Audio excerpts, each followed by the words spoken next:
Now, some parts of the financial system had to be bailed out again, places like money market funds and things like that, where we had to step in again and provide liquidity. You mentioned the money market funds. Many people invest in the money market funds. They froze up during COVID. They froze up in 2008 during the Great Recession.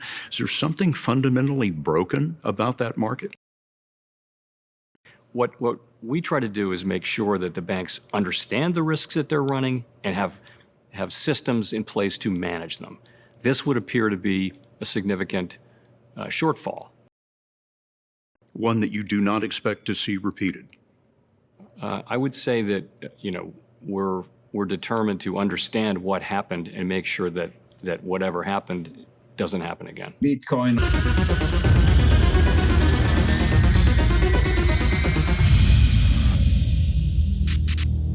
Self-destruct sequence activated. 3, 2, 1.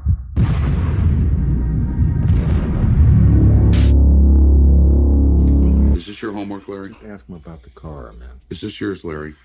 Is this your homework, Larry? Is that your car out front? Is this your homework, Larry? We know it's his fucking homework. Where's the fucking money, you little brat? Welcome back to the channel, everyone. Johnny here. I hope you all had a wonderful weekend. Let's get right into today's episode. All right, so Bitcoin is trying to break out right now as the CME futures just put in a brand new all-time high. There's also a ton of bullish news suggesting that Bitcoin could push a bit higher and finally break through this heavy overhead resistance just above $60,000. Bullish news that again includes Grayscale, as they recently just added another $1 billion worth of Bitcoin in almost 24 hours. Now they have about $50 billion with 46.1 of that billion in total assets under management in Bitcoin. Now, a good sign for those hoping to see a Bitcoin ETF by the end of 2021, as Grayscale is one of the many institutional investors who filed with the SEC, and they hope to convert their GBTC into a Bitcoin ETF. Now, the news of this huge Bitcoin purchase comes on the heels of an incredibly bullish Bloomberg analysis saying that Bitcoin could possibly reach near $400,000 in this cycle, and as Coinbase is expected to list its share on the NASDAQ under the ticker COIN on April 14th in a direct listing.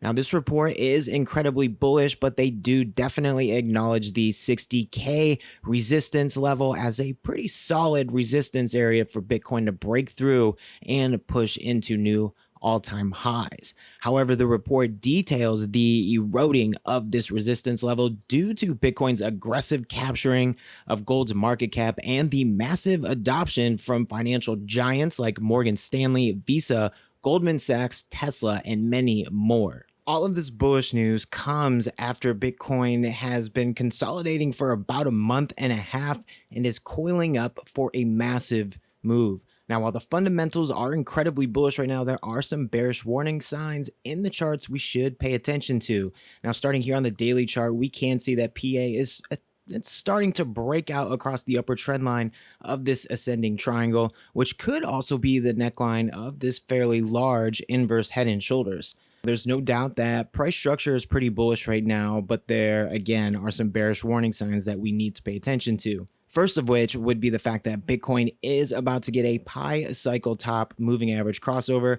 an indicator that has been insanely accurate at calling market tops, but there's really not any rationale behind why it works. Now, while I do not believe Bitcoin is anywhere near this cycle's top, there's a very real possibility that we are at a local top and we could see the price retrace a bit over the next couple of days, weeks, even months.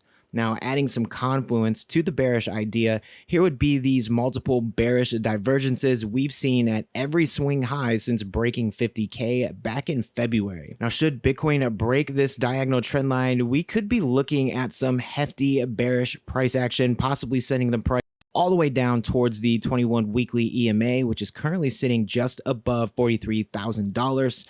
likely getting a few bounces along the way. Now, also, we have quite a few CME gaps open down below the price. Now, with all of that said, I'm not so sure that the bearish scenario here is likely. However, it's definitely a possibility, and we need to pay attention to price action over these next 24 hours to get more insight. With even more bullish news coming in over the weekend, the case for a bullish breakout of this consolidation is pretty strong for Bitcoin right now, even in the face of the bearish technicals we just went over. A bullish breakout across the overhead resistance at $61.7 thousand would likely mean Bitcoin is headed towards $80,000 and beyond. A bearish breakout of this range doesn't necessarily mean that this bull run is over. In fact, a retrace back down near the 21 weekly EMA would paint an incredibly bullish picture for Bitcoin, as investors of every type would be looking to get back in at these lower prices. Now, pay attention to a climbing 10-year rate, the performance out of the DXY, and the total crypto market cap. A rising 10-year yield could be a major snag in the anticipated rally. Now, Treasury yields volatility could pick up if March's Consumer Price Index, or CPI, comes in higher than usual this coming Wednesday. In turn, that would increase the appeal of holding the US dollar among foreign investors and may temporarily slow down Bitcoin's moon mission. This could also be taken the other way, as investors would look to move into a safer store of their wealth versus an inflated dollar. Now, if Bitcoin does get a serious pullback, but we see the total crypto market cap stay over or near the $2 trillion mark, then not only would we be looking at an incredibly bullish case for Bitcoin, but we would also be looking at an epic altcoin season just over the horizon as well. If this monthly chart that we've gone over in just about every episode continues to be scary accurate, a Bitcoin pullback under 50K could be the very last time we ever see Bitcoin at these prices. However, should we see a deep correction, a fall below 50K is unlikely. Now, Bloomberg's analysts, led by senior commodity strategist Mike McGlone, outlined the 50K price mark as the asset's baseline support. Now, we're on the verge of yet another incredible financial opportunity with Bitcoin, so make sure you take advantage of it. Have a plan, be ready, be in these charts. Now, one of the things you can do to make sure you're well positioned to take advantage of this opportunity is go ahead and join our free Telegram group. I post trade setups on Bitcoin, Ethereum, and a number of other altcoins literally every day. Now, if you're new here and you want to learn how to trade, we are slowly rolling out our technical analysis, a basic training online course, and we're currently looking for beta testers to come in and give it a shot. So if you want to try it out for free, go to our website, 3candlecollective.com, and submit an info request. That's it. That's all I got for you guys today. Thanks so much for dropping in. I hope you all have an amazing week. I'll see you guys and girls in the next video. Bitcoin.